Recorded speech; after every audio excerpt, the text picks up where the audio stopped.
Роман Безяк, днес така загубихте с 0-3 от Валенсия. Как видя срещата ти? Имаме своите положения и след изпусна Дуспа имаме пак положения да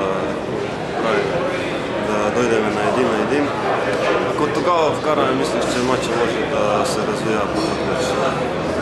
Днес като че ли късметът ви обърна гръб, доста пропуски, града оцелихте, пропусната Дуспа, ти няколко пъти се оказа на изгодна позиция. Смятахте ли, че имате сили да обърнете резултата от 0-2, когато получихте и право да изпълнявате Дуспа? Да, когато вкараме първи гол, може всичко да стане срещу Лацио.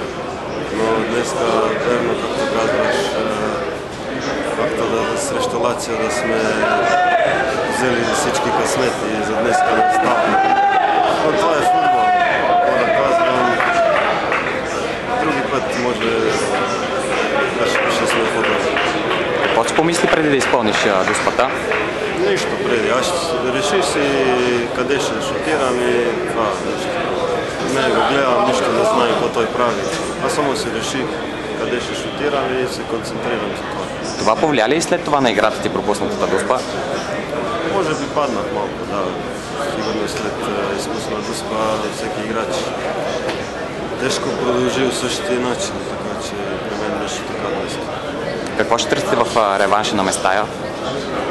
Трябва да отиграваме един матч, да пробваме както може да